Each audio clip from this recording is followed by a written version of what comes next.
When I was just a child, I lived on a farm with my mother and my father. Life wasn't always easy.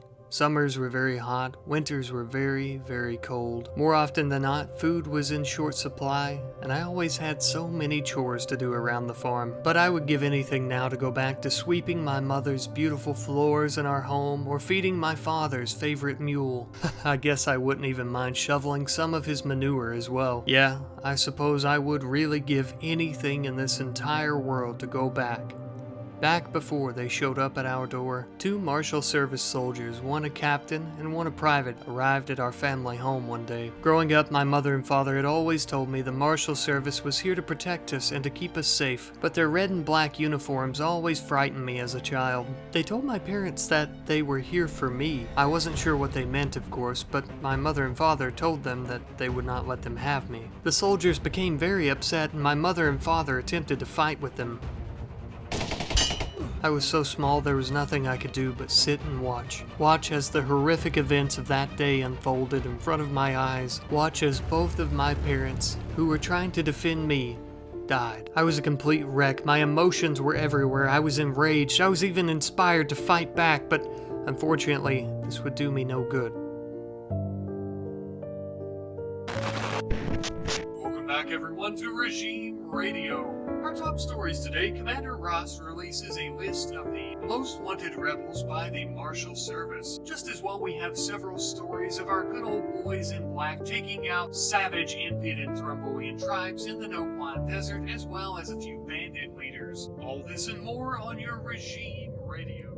It's been 12 years since they took me away from my parents. 12 long, gruesome, and lonely years since I've been forced to join the Marshal Service. Captain Mesh, the same man who took my parents away from me, took me under his wing. He trained me, taught me everything I know. I've been fighting on his squad for years now. We've recently been tasked to the Noquan Desert to investigate a Marshal Service distress signal. God, how the desert is cold at night. I lie in my sleeping bag praying that morning never comes. But it always does. Captain Mesh awoke the 3 of us from our slumber, and then he began to debrief us on the situation. It's a simple rescue op. Supposedly there are no hostile tribes nearby, but of course that doesn't rule out the possibility of bandits. And since our comrades were going in to rescue are simple soldiers like us, of course our chain of command couldn't be bothered to send any more men than what we have here. So as always, we'll just have to make do with what we have. We would head out to our destination on foot so we didn't draw any unwanted attention.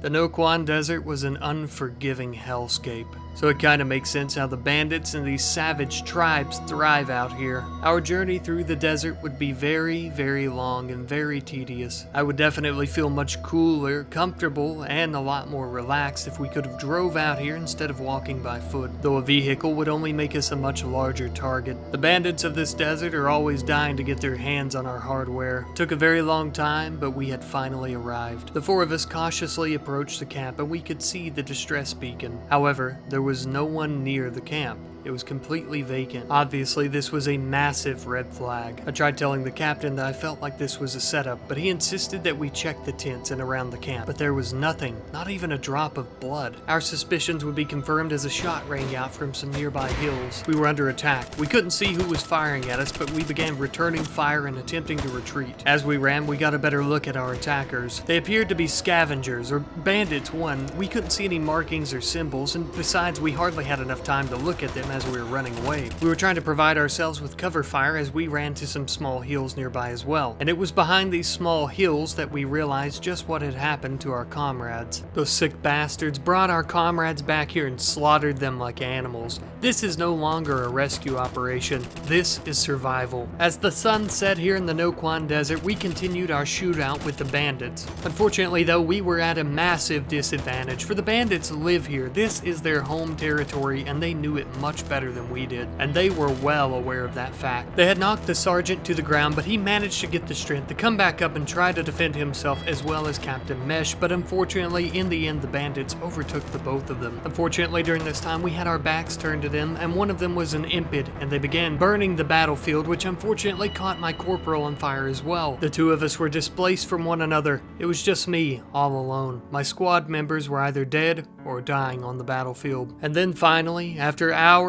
and hours of fighting just like that, the scavengers had me cornered.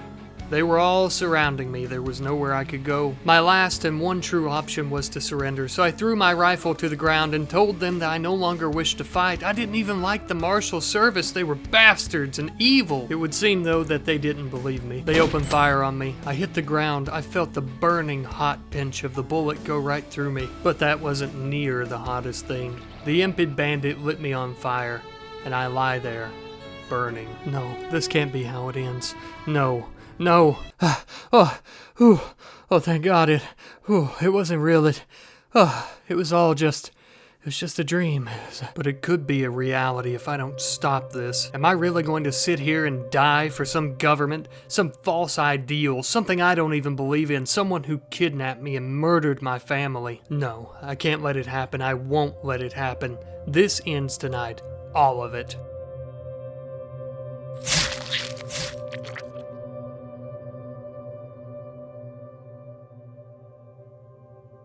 And then that's how I ended up here, sir. Your men found me out in the Noquan Desert. I had nowhere else to go, no one else to turn to other than the Foundation. And you know, I honestly think I would make a really great addition to the Oak Foundation. I have the— Hey, wait, whoa!